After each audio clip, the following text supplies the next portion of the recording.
नमस्कार, स्वागत है आप सभी का गणेशा एस्ट्रो हेल्प में। मैं हूं आपके साथ डॉक्टर दिलीप और बहुत बहुत स्वागत करता हूं आपका ज्योतिष के इस प्रोग्राम में। इस वीडियो में हम बात करने वाले हैं मेष राशि वालों के लिए जो अक्टूबर का महीना है वो कैसा रहेगा, क्या उतार चढ़ाव आपकी लाइफ में आ सकते हैं, आपके जो जैसे करियर है, जॉब है, पढ़ाई लिखाई है, बिजनेस है, प्रेम है, तो उसके बारे में ग्रह नक्षत्र क्या कह रहे हैं, किन बातों की हम सावधानी रखें, क्या ख्याल रखें, ज्योतिष की क्या रेमेडी हम कर सकते हैं, और इस महीने के लिए कुछ क्या लकी कलर रहेगा आपका, कौन से लकी दिन हो सकते हैं, इसके बारे में बात करेंगे। और सबसे पहले जानेंगे कि कौन सा ग्रह किस राशि में बैठा है, उसके अनुसार ही तो गणना करेंगे और आपको भी थोड़ा इंटरेस्ट आएगा कि भाई जब ये ग्रह यहाँ बैठा है तो इसका रिजल्ट क्या हो सकता है और किस तरह से होगा, उसकी दृष्टियां भी देखेंगे ताकि आप भी समझें। पहले भाव में राहु बैठे हैं मेष राशि में, बहुत दिनों से चल रहे हैं ये पहले भाव में राहु। दूसरा है मंगल। अभी जो मंगल है 15 तारीख तक तो यहाँ पर है, पर इसके बारे में हम पहले बता चुके हैं क्योंकि पिछले महीने भी यहीं पर थे। 15 तारीख के बाद मंगल यहाँ आ जाएंगे। ये नया परिवर्तन है और जो शुभ है, यहाँ की वजह द्वितीय भाव की वजह तृतीय भाव में मंगल अच्छा माना जाता है। चौथा पांचवा भाव खाली है और तृतीय भाव में कौन सी राशि है? मिथुन राशि है। तो मंगल मिथुन राशि में आ रहे हैं वृषभ राशि से, राहु मेष में ही गोचर कर रहे हैं। अब ये छठा भाव है जिसमें कन्या राशि में सूर्य, शुक्र और बुध है। इनमें से सूर्य जो है 17 तारीख को यहाँ चले जाएंगे, तुला में चले जाएंगे 17 तारीख को, और शुक्र जो है वो 18 तारीख को तुला में चले जाएंगे। बुध 26 तारीख को तुला में जाएंगे, पर 26 in the end of month है, महीना लगभग खत्म हो जाता है, तो हम इसको यहीं पर दिखाएंगे। चंद्रमा महीने की शुरुआत में अष्टम में दिखाई देते हैं आपके वृश्चिक राशि में, और शनि वक्री होकर 10वें भाव में गोचर कर रहे हैं। गुरु भी वक्री होकर आपके 12वें भाव में गोचर कर रहे हैं। तो ये हो गई हमारे ग्रहों की स्थिति। अब आ जाते हैं कि इस स्थिति के अनुसार हम क्या कह सकते हैं, क्या परिवर्तन आ रहे हैं। सबसे पहले अगर हम मंगल को लें तो इस शुभ परिवर्तन हो रहा है। लग्न का स्वामी आपकी मेष राशि है, मेष और वृश्चिक के स्वामी मंगल होते हैं, तो बहुत इंपॉर्टेंट ग्रह हो गए। अभी तक आपके द्वितीय भाव में चल रहे थे, तो मतलब आप जो है धन के लिए प्रयास कर रहे थे, परिवार के लिए प्रयास कर रहे थे, पर एज ए रिजल्ट कोई खास रिजल्ट आ नहीं रहा था। वाणी में दोष, आपकी मिसअंडरस्टैंडिंग होने की संभावना बन रही है 15 तारीख तक, क्योंकि ये 15 को बदलेंगे ना, और पिछले महीने से चल रहा है। और धन का कुछ खर्चा भी रह सकता है 15 तक, पर 15 के बाद जो परिवर्तन हो रहा है, यहाँ पर मंगल आपको विजय दिलाते हैं, ऐसा शास्त्र कहते हैं। तृतीय में मंगल विजय कारक हैं, धन भी दिलाते हैं। सोना वोना खरीद सकते हैं लोग। सोना का मतलब वो सिंबॉलिक होता है, हमारे ऋषियों ने सिंबॉलिक का है। वो कोई भी आप कह सकते हो कुछ खरीद सकता है व्यक्ति, और खरीदने के लिए उसके पास इनकम होनी चाहिए, तो पैसा भी दिलाते हैं। और प्रसन्नतादायक है, जब आप विजय होगी, आप कंपटीशन में कुछ आप जीत जाओगे, आप स्टूडेंट हो सकते हो तो एग्जाम में अच्छे मार्क्स आ सकते हैं। जरूरी नहीं विजय का मतलब आपका युद्ध होगा और उसमें आपको विजय प्राप्त होगी, ये मतलब नहीं होता है। मतलब ये है कि हाँ, कुछ ना कुछ लाइफ में सक्सेस आएगी, कुछ आप जो चाह रहे, जो टास्क आप करना चाह रहे थे उसमें आपको कुछ सफलता मिलेगी, आपको थोड़ा यश फेम भी मिलेगा। ये मंगल यहाँ से दिखा रहे हैं तृतीय भाव में। मंगल की दृष्टियां यहाँ से देखें तो 1 2 3 4, देखिए छठे भाव पर मंगल की दृष्टि शुभ होती है, रोग ऋण शत्रु को नाश करेगी। 9वें भाव पर दृष्टि पड़ रही है, वहां पर इनके मित्र की राशि है, गुरु की राशि है। ये 9 नंबर जो है ये जो है ना 9 नंबर धनु राशि को दिखाता है, और धनु के स्वामी गुरु हैं जो मंगल के मित्र हैं। तो भाग्य के उसके लिए भी अच्छा है, भाग्य भी आपका साथ देगा। हालांकि पिता से हल्का सा मतभेद होने का चांस है, या फिर उनकी लाइफ में कुछ हार्डवर्क आ जाए, थोड़ा मेहनत आ जाए, बस इतना ही, क्योंकि ये मित्र की राशि है। ओवरऑल यात्राएं भी आपके लिए ठीक रहेंगी, शुभ रहेंगी। हायर एजुकेशन की आप अगर चाह रहे थे कि आपकी हायर एजुकेशन हो जाए, तो चांसेस है कि आपकी हायर एजुकेशन के लिए जो भी बाधाएं हों वो दूर हो जाए। और 10वें भाव पर जो मंगल की दृष्टि आ रही है, उच्च की दृष्टि है। मकर राशि में मंगल जो है उच्च के होते हैं, तो कार्य के क्षेत्र में भी ये अच्छा है। हालांकि हार्डवर्क रहेगा, मेहनत रहेगा, मंगल की वजह से नहीं, मंगल तो यहाँ पे हेल्प ही कर रहे हैं शनि की वजह से। अब ये जो शनि की वजह से थोड़ा ऑब्स्टिकल आ सकते हैं, चीज़ों में थोड़ा देरी हो सकती है। अब ये भी कोई बुरा नहीं है, हम समझे ये बुरा है। देखिए हल्की सी छोटी सी कहानी है। एक बार एक किसान था, उसका एक लड़का था, अपने लड़के से वो बहुत प्रेम करता था किसान। तो वो जो लड़का था ना, उसको घोड़ा खरीदने का शौक था। किसान के पास इतने पैसे भी नहीं थे, पर फिर भी उसका जो बेटे से बहुत ज़्यादा प्यार था। तो उसने, जब बच्चे ने जिद की, तो अपने दोस्तों से उधार वगैरह करके घोड़ा अपने बच्चे के लिए खरीदा, लड़के के लिए खरीदा। लड़का मतलब था 20-25 साल का, पर था काफ़ी क्लोज रिलेशन था उसका अपने पापा से। तो बहुत सारा पैसा जो था सबका घोड़ा खरीद लिया। जब घोड़ा आया तो सबको बहुत अच्छा लगा, बहुत अच्छा घोड़ा था, देखने में भी बढ़िया था। फिर घोड़ा किसी काम में भी आएगा तो सब बहुत खुश हुए कि अल्टीमेटली जो लड़के ने डिसीजन लिया है कि काफ़ी अच्छा डिसीजन लिया, क्योंकि वो खेत में हेल्प कर पा रहा था, उनके काम में हेल्प कर पा रहा था। फिर क्या हुआ, एक दिन उस घोड़े पे चलते चलते, भाई घोड़ा तो घोड़ा है और लड़के को उतनी वो नहीं थी, आता नहीं था उतनी अच्छी तरह से उसको, तो शायद घोड़े ने उसको गिरा दिया। और जहाँ पर गिरा वहाँ पर कुछ ऐसी चीज़ थी कि उसको अच्छी खासी चोट लग गई। अब जब चोट लगी तो सब बोले थे कि घोड़ा ना बड़ा अशुभ है, ये बहुत बेकार है। हम लोगों ने तो पहले ही मना किया था जिनसे उन्होंने पैसे लिए थे कि अब ये लड़के को चोट लग गई, अब घोड़े से काम कौन लेगा। और तो उसके पिता जो थे वो थोड़े दुखी भी हुए कि हाँ भाई चोट लग गई। पर तभी क्या हुआ, कुछ दिन में ना युद्ध स्टार्ट हो गया वहाँ पर। वहाँ के जो राज्य था, उसका जो राजा था, उसके बगल का जो राजा था, वहाँ युद्ध स्टार्ट हो गया। कुछ पता नहीं लगता कब युद्ध स्टार्ट हो गया, जैसे अभी यूक्रेन में युद्ध हो गया ऐसे ही तो युद्ध स्टार्ट हो गया। जब युद्ध स्टार्ट हुआ तो राजा की सेना में यंग लोगों की कमी पड़ने लगी। तो फिर राजा ने कहा कि जितने भी आसपास यंग लोग हैं सबको बुलाओ। अब कोई जिसके पैर में चोट लगी उसे क्यों बुलाए। तो हुआ क्या कि बाकी के जो लोग थे उनको तो सेना में ले गए, उसके लड़के को छोड़ दिया। तब वो कहता है, हे ईश्वर, आप ही को पता है क्या अच्छा है क्या बुरा है। जिसको वो बुरा समझ रहा था उसकी वजह से उसका बच्चा उसके घर पे रह गया, तो उसके लिए तो अच्छा ही हुआ, लड़के के लिए भी कहीं ना कहीं अच्छा हुआ कि बाद में युद्ध समाप्त हो गया, तब तक होगा ठीक भी हो गया। तो कोई भी डिफिकल्टी आती है, प्रॉब्लम आती है, वो अच्छे के लिए है, बुरे के लिए कहना मुश्किल है। अगर आप मुश्किलों की माला सजाओगे तो सावधान, बहुत ज़्यादा चांसेज है कि आप सफलता की तरफ बढ़ रहे हो, आप कुछ सीख रहे हो, प्रयास कर रहे हो, भले ही उसमें कुछ उतार चढ़ाव आ रहे, आप सफल अवश्य होंगे। हाँ, उतार चढ़ाव में चले जाएंगे, ऐसा मेरा मानना है और कई बार मैंने ऐसा देखा भी है। सबसे बड़ी बात है कि कोशिश ही ना करना और इंतजार करते रहना, प्रयास करते रहिए, सफलता लगी रहेंगी, पर अंत में विजय आपको अवश्य मिलेगी। यह आया हमारा शनि के लिए, क्योंकि शनि दशम में चल रहे हैं, थोड़ा हार्डवर्क का समय है, मेहनत का समय है। इसको कई बार कुछ लोग कंटक शनि बोल देते हैं। एफर्ट हार्डवर्क ज़्यादा लगेगा, भाग्य उतना साथ नहीं देगा। ये शश नाम का महापुरुष योग भी है, मैं मना नहीं कर रहा हूँ। कुछ यूट्यूब पे आप देखोगे कि शश नाम का महापुरुष योग है तो जीवन बदलेगा, राजा बनोगे, वो सब बातें अगर जन्म पत्री में आपका है तो तब तो ठीक है। अष्टक वर्ग में आपके अच्छे पॉइंट है, तब तो ये शनि आपको बहुत कुछ दे सकता है। अदरवाइज ये शनि आपसे मेहनत थोड़ी ज़्यादा कराएगा। और शास्त्रों के अनुसार भी देखें कि दशम में शनि हो तो क्या आपका गोचर फल होता है। तो लिखा है कि शनि दशम में हो तो व्यापार में अभिरुचि में कमी आती है, आलस्य आ सकता है व्यक्ति को, रोग या सम्मान की हानि होती है। रोग या सम्मान की हानि होती है। रोग की हानि तो मेरे ख्याल से ठीक है, स्वास्थ्य आपका कहीं ठीक हो सकता है, पर सम्मान की हानि मतलब आपको पद प्रतिष्ठा बना के रखनी है, किसी पे विश्वास नहीं करना है, भाग्य के भरोसे नहीं चलना है। शनि कर्म के थ्रू आपको सफलता देंगे। टाइम का पालन करना है, वक्त का पालन करना है, अपने से जो गरीब लोग हैं उनके प्रति कहीं ना कहीं रेस्पेक्ट रखनी है, उनके लिए कुछ करना है, क्योंकि वो शनि को दिखाते हैं आपके। किसी भी शनि की जो नेगेटिव क्वालिटीज हैं उनसे बच के रहना है। शनि की नेगेटिव क्वालिटी कौन सी है? नशा पहली, उससे दूर रहिए आप। दूसरा आलस्य, उससे दूर रहिए।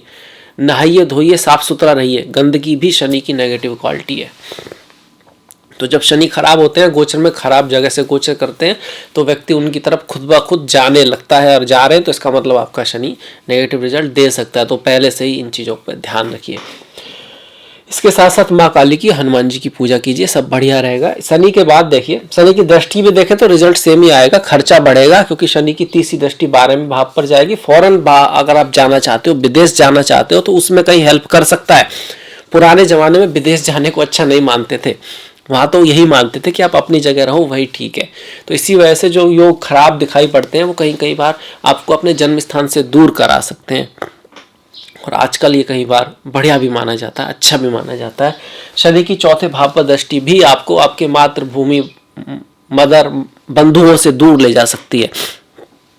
तो एक तरफ तो नेगेटिव हो गया, क्योंकि अगर आप वहीं रह रहे हो तो आपका थोड़ा सा कलह घर में रह सकता है। अपने ही प्रेमी जन हो, मतलब आप जिनसे प्रेम करते हैं, जो आपके परिवारजन है, उनसे आपकी कुछ डिफरेंस ऑफ ओपिनियन हो सकते हैं। दूसरी तरफ भी उनसे आपको दूर ले जाएगा, मतलब आप कहीं दूर जाके हो सकता है पढ़ाई लिखाई करना चाहते हो, तैयारी करना चाहते हो, कुछ करने चाहते हो, तो उसके लिए ठीक है, आप अच्छा कहोगे या बुरा कहोगे, दोनों तरह का रिजल्ट देगा, डिपेंडिंग अपॉन आप किस सिचुएशन में क्या करना चाह रहे हैं।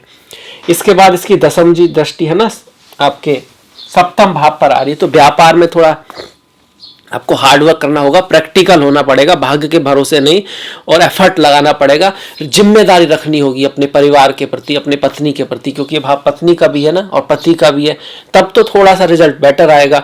पर अगर आप सोच रहे हो कि उसमें सब अच्छा ही हो, सिर्फ रोमांस ही हो, सब बढ़िया बढ़िया हो, तो फिर गड़बड़ हो जाएगी, फिर बात नहीं बनेगी। वैसे भी कौन कहता है कि किसी भी शादी की लाइफ में या किसी के भी जीवन में हमेशा ये सब मतलब खुश ऐसे ही रहता है। प्रैक्टिकलिटी में यही होता है कि डिफरेंस ऑफ ओपिनियन होते हैं, कोई कुछ कहता है, आप कुछ कहते हैं, और उसमें भी एक दूसरे के प्रति सम्मान रख के उसकी बात को सुनना, जिम्मेदारी को उठाना। कई बार बहुत सारी चीज़ें जो कष्टदायक होती है वो भी रिश्ते में आती हैं, उसके साथ में प्यार भी आता है। उस तरह से लेके चलोगे तो शनि थोड़ा ठीक रहेंगे। व्यापार के मामले में कोई बहुत बड़ा रिस्क नहीं लेना है, खास करके कब तक, 17 तारीख तक। 18 तारीख के करीब शुक्र यहाँ पर आएंगे, सप्तम का स्वामी सप्तम में आएगा, तो कुछ ना कुछ आपको पॉजिटिविटी रहेगी। उसके बाद भी फीमेल्स के साथ थोड़ा सावधान रहना है। औरत हैं, फीमेल्स हैं, उनके साथ कुछ मतभेद हो सकते हैं कब, और पत्नी के साथ। क्यों? क्योंकि शुक्र सप्तम में आकर भी ऐसा ही रिजल्ट देंगे, और शुक्र जब छठे भाव में रहेंगे तब भी उनका रिजल्ट ऐसे ही रहेगा। देखिए, छठे में अगर रिजल्ट है तो इसको कहते हैं कि विपत्ति आ सकती है। दूसरा सप्तम में है तो स्त्री को या आपके पत्नी या पति को पीड़ा, मतलब आपका जो पार्टनर है उसकी लाइफ में कुछ उतार चढ़ाव रह सकते हैं। ये शुक्र का रिजल्ट आ गया हमारा। अब जब शुक्र छठे में है तो विपत्ति का मतलब ये नहीं कि बहुत बड़ी विपत्ति आ जाएगी, बस कहने का मतलब यही है कि कुछ थोड़ा बहुत दिक्कत आ सकती है लाइफ को, जिसको हमको सॉल्व करना होगा। ठीक उसी तरह की जब कोई दिक्कत आती है तो उसमें समता का भाव रखना है, उससे ना एकदम डाउन जाना है। जब कोई बहुत बड़ा होता है ना, एकदम खुशी में पागल हो जाना है, क्योंकि समय कब बदलता है कुछ पता नहीं लगता। थोड़ा थोड़ा बस हमको प्रयास करते रहना है। कहते हैं ना, इतिहास लिखने के लिए कलम की नहीं, हौसलों की आवश्यकता होती है। हौसले मतलब जब कोई डिफिकल्टी आएगी तभी तो हौसलों की आवश्यकता होगी, आगे बढ़ने के लिए तो है ही, पर इस समय में भी जो लोग हौसला रखते हैं वो आगे बढ़ जाते हैं। ग्रह नक्षत्र घूमते रहते हैं आपकी मदद के लिए ही, वास्तव में आपको बस उससे कुछ सीखना होता है। ये शुक्र का भी हो गया। शुक्र की रेमेडी क्या है? बाय चांस आपकी शुक्र की दशा महादशा चल रही है तो ऐसे में जब शुक्र का नेगेटिव गोचर है तो आपको माँ लक्ष्मी का श्री सूक्तम का पाठ करना चाहिए, खुशबूदार चीज़ों का यूज करना चाहिए, और इत्र वगैरह का आप मंदिर में दान कर सकते हैं, माता पे फ्लावर आदि चढ़ा सकते हैं। छोटी छोटी जो बच्चियां होती हैं वो शुक्र का प्रतीक होती हैं, उनके लिए अगर आप कुछ करते हैं तो नेगेटिव रिजल्ट भी हो सकता है आपको कम मिले। पर इसके साथ साथ अपना जो फोकस है वो कर्म पे रखना है, क्योंकि हमको कर्म काटना है, कर्म से भागना नहीं है। मतलब कि अगर आपने कोई कर्म किया है, उसका रिजल्ट आपकी तरफ आ रहा है, तो आपको उससे भागना नहीं है, आपको फेस करना है उसको। बस इतना कर्म कर देना, इतनी मेहनत कर देनी है कि उसका जो नेगेटिव रिजल्ट है उस पर भी आपका पॉजिटिव रिजल्ट या आपकी मेहनत हावी हो जाए, उससे ज़्यादा हो जाए। तो ज़्यादा अच्छी रेमेडी है मेरे ख्याल से। बाकी रेमेडी मैंने आपको बताई है। बुध की अगर बात करें तो बुध का गोचर छठे भाव में अच्छा माना गया है, और ये अपनी राशि में शत्रुओं को आप परास्त कर पाएंगे। आप किसी भी सिचुएशन को हैंडल कर पाएंगे अपनी बुद्धि के बल पर। लड़ाई झगड़े में नहीं पड़ना है, डिप्लोमेसी से, बुद्धि से, अपनी वाणी से आप किसी भी चीज का सॉल्यूशन निकाल पाएंगे। बुध अगर छठे भाव में होते हैं तो विजय दिलाते हैं। कंपटीशन आदि में स्टूडेंट्स वगैरह है उनके लिए काफ़ी अच्छा है। इधर तो मंगल कह रहे हैं, उधर बुध भी यही कह रहे हैं। मतलब अगर आप किसी चीज़ की रेस, मतलब स्पोर्ट्स के लिए भी अच्छा है, वहाँ पर भी एक तरह की विजय होती है कि आप भागते हो, दूसरे भी भागते हैं, कौन आगे निकल जाए या किसको विजय मिल जाए। पढ़ाई लिखाई में भी कहीं ना कहीं इस तरह का, जहाँ कंपटीशन वगैरह है वहाँ, और कोर्ट के शादी में भी आपको विजय मिल सकती है, उसके मामले में भी अच्छा है। ये बुध हो गए। बुध लगभग पूरे महीने यही रहेंगे, तो इसमें कोई रेमेडी की आवश्यकता नहीं है, पर फिर भी किन्नर लोगों की हेल्प करना, गणेश जी की पूजा करना, पक्षियों को दाना डालना, ये बुध की रेमेडी होती है। अब शुक्र हो गए, अब केतु और सूर्य। अब देखिए सूर्य का अगर गोचर करें तो 17 तारीख तक तो यहाँ पर ही है, और सूर्य का गोचर भी 6ठे भाव में आपको कंपटीशन में विजय दिलाता है, रोगों का नाश करता है, यात्रा में सफलता दिलाता है, अच्छा माना गया है, और शोक मोह का नाश करता है। शोक मोह का नाश करता है मतलब कुछ अगर दुख चला आ रहा है, अगर आप किसी कारण से किसी दुखी हैं, तो आप अपने आप को थोड़ा बेटर फील करना शुरू करेंगे। तो ये अच्छा गोचर है। सप्तम में आएगा तो वही है, पति के साथ, पत्नी के साथ, प्रेमी के साथ, प्रेमिका के साथ पार्टनरशिप में कुछ उतार चढ़ाव लाने की कोशिश करेगा, क्योंकि भाव उसी का ही है। यात्रा हो सकती है और थोड़ा एक्स्ट्रा खर्च करा सकते हैं। अगर ऐसा ना करें, उसके लिए हम क्या करें? भगवान सूर्य की पूजा करें, सूर्य नमस्कार करें, अपने पिता राजा, राजा मतलब गवर्नमेंट आदि जो भी है उसकी कोई अगर नीतियां हैं उस, तो वो टैक्स वगैरह जो भी आपकी वहाँ आपको एक राज्य का एक नागरिक की तरह से जो आपका कर्तव्य है उसको पूर्ण करते रहे। इसके साथ साथ आदित्य हृदय स्तोत्रम का पाठ कर सकते हैं, वो बहुत बढ़िया है। ओम घड़ी सूर्य आदित्य, इस मंत्र का जाप कर सकते हैं, वो भी बहुत बढ़िया है। जब ये सूर्य केतु की डिग्री के आसपास आएंगे महीने के एंड में, तब थोड़ा सा आंखों का ख्याल रखना है। पिता या बॉस के साथ कुछ मतभेद हो सकते हैं, या उनकी लाइफ में कुछ मतभेद हो सकते हैं। अब केतु की बात आई है, देखिए केतु सप्तम में है, ये मैरिज लाइफ के लिए अच्छा नहीं माना जाता है। किसी के जन्म पत्री में ही केतु सप्तम में हो तो उसको अक्सर अपने स्पाउस से वो नहीं मिलता जो वो चाहता है। उसका स्पाउस दुनिया में सबसे खूबसूरत हो सकता है, पर उसको नहीं लगेगा कि वो खूबसूरत है। वो सबसे मेहनती हो सकता है, पर उसको नहीं लगेगा कि वो मेहनती है। उसको कहीं ना कहीं उससे एक डिससेटिस्फैक्शन रहेगा, क्योंकि केतु एक प्यास है, एक तरह की, इस तरह का ग्रह है केतु। तो क्या कर सकते हैं? गणेश जी की पूजा करें, अपने स्पाउस की बातों को समझने की कोशिश करें कि भाई वो जो कह रहे हैं उसका कोई कारण होगा। उनके भी पॉइंट ऑफ व्यू को देखने की कोशिश करें। उसको देखने के लिए आपको उनकी जगह होना पड़ेगा। ऐसे कैसे हो सकता है? ठीक उसी तरह आप इस तरफ खड़े हो, हम उस तरफ खड़े हैं।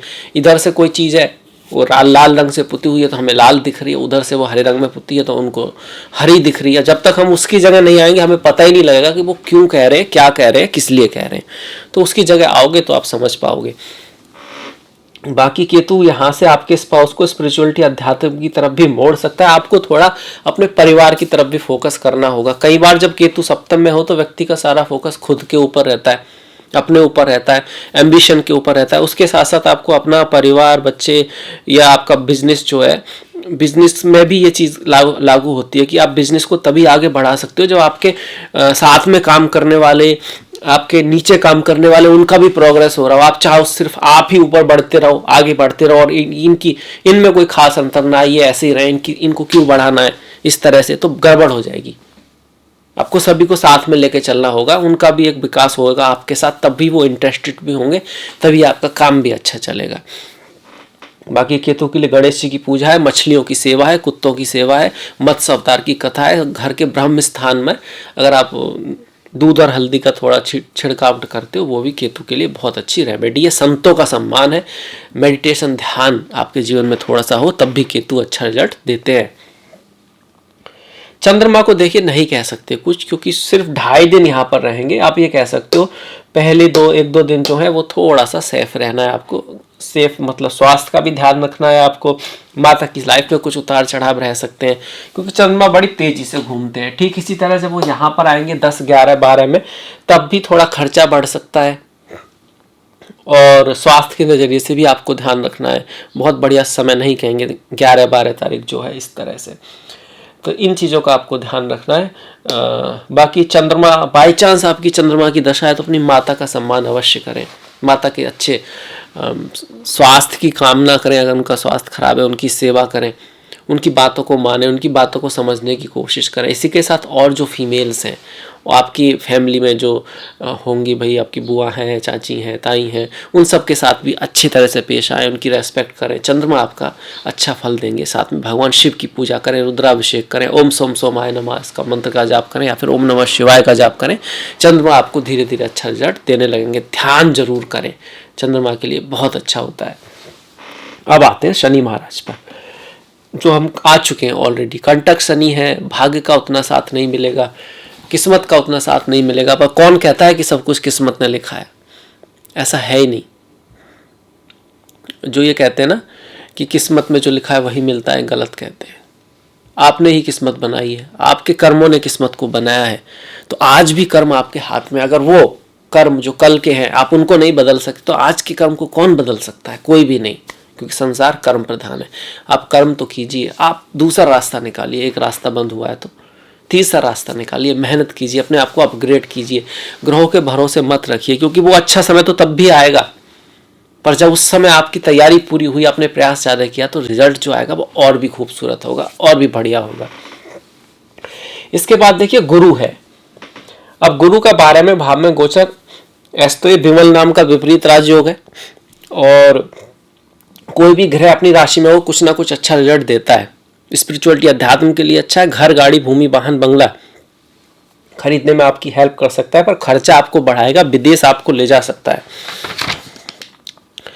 और खास करके धन के मामले में थोड़ा बच के रहना है। आप ना ऐसे में गलत जगह इन्वेस्ट कर सकते हो, किसी को पैसा वैसा दे सकते हो ऐसी जगह जो फंस जाए। बहुत समय से गुरु चल रहा है, अब आप ऑलरेडी दे चुके हो तो बात अलग है, पर हाँ इस चीज़ की संभावना बनती है जब गुरु 12वें भाव में होते हैं। अपने धन को बड़े सोच समझ के, किसी की राय लेके, अगर आप किसी पर भरोसा करते हैं करना चाहिए। बाकी गुरुवार के दिन मंदिर में जाएं, वहाँ पर सेवा करें। सेवा सबसे बेस्ट है। मतलब वहाँ पर आप सीढ़ियाँ धो सकते हैं, मंदिर के अंदर बर्तन धो सकते हैं, अगर वहाँ पे खाना वाना बनता है जैसे गुरुद्वारे में, सेवा करें। अगर वो नहीं तो फिर पैसे से आप हेल्प कर सकते हैं। गुरुवार के दिन मंदिर में आप पीली चीज़ें चढ़ा सकते हैं, जैसे कि केला हो गया, और पीली चीज़ों का दान कर सकते हैं, तो चीज़ें थोड़ी बेटर होंगी, अच्छी होंगी। गुरु मंत्र का भी जाप कर सकते हैं, ओम ग्राम ग्रीम गुरुम सह गुरुवे नमः। इसके साथ साथ जो नारायण है उनकी भक्ति भी आप कर सकते हैं। उनको भी हम गुरु से भी जोड़ते हैं, उनको हम बुद्ध से भी जोड़ते हैं, नारायण, भगवान नारायण जो है उनको। इसके साथ साथ देखिए अपने गुरुओं का सम्मान करें, विद्या का सम्मान करें। जब भी किसी मंदिर के बगल से गुजरते हैं, या किसी भी धार्मिक स्थान की बगल से गुजरते हैं, भले ही वो आपके धर्म का भी ना हो, तो एक कहीं ना कहीं एक रेस्पेक्ट रहनी चाहिए कि भाई ये जो स्थान है वो अल्टीमेटली उस ईश्वर से जोड़ने की कोशिश है मनुष्य को। ये गुरु की बहुत अच्छी रेमेडी है। इसके साथ साथ आपके जो बड़े भाई हैं, आपके सीनियर्स हैं, वो भी गुरु को दिखाते हैं। उनके साथ अच्छे से रहिए, उनके साथ अच्छा बिहेव कीजिए लाइफ में, और पॉसिबिलिटी है तो छोटी मोटी मिस्टेक को उनकी माफ़ कीजिए, क्योंकि गुरु आपके अच्छे रहेंगे।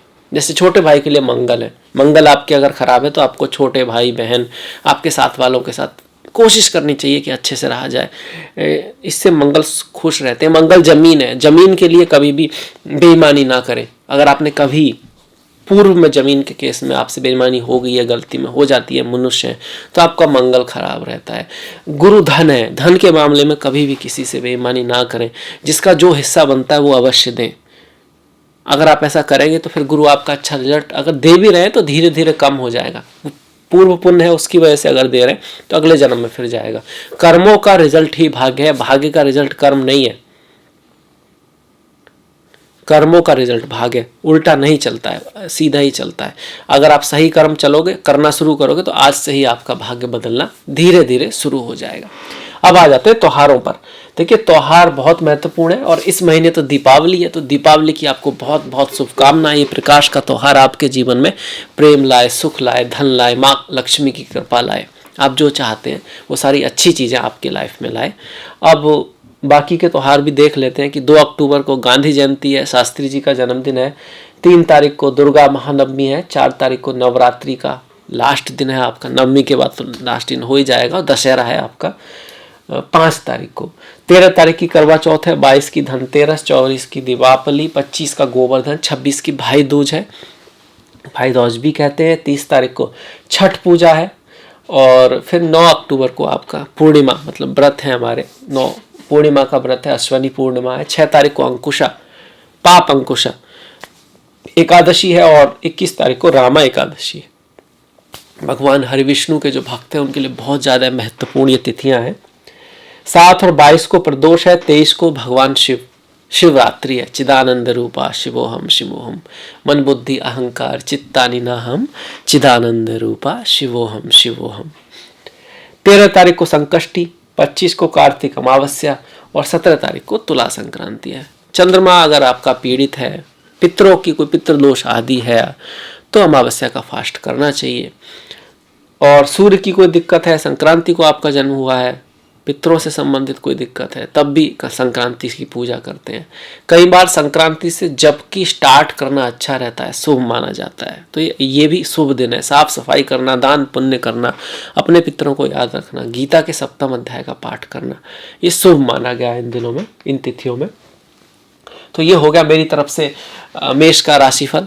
आपको अगर पसंद आया तो प्लीज़ लाइक कीजिएगा, शेयर कीजिएगा जितना आप कर सकते हैं, घंटी वाला बटन दबाना मत भूलिएगा। आपका सहयोग बहुत महत्वपूर्ण है, उसको इसी तरह से बना के रखिएगा। मैंने डिस्क्रिप्शन में लिंक दिया इंस्टाग्राम आदि का, तो आप फॉलो कर सकते हैं। आपसे मुलाकात होगी नेक्स्ट वीडियो में, तब तक के लिए अपना ख्याल रखें, अपनों का ख्याल रखें, सभी का ख्याल रखें। नमस्कार।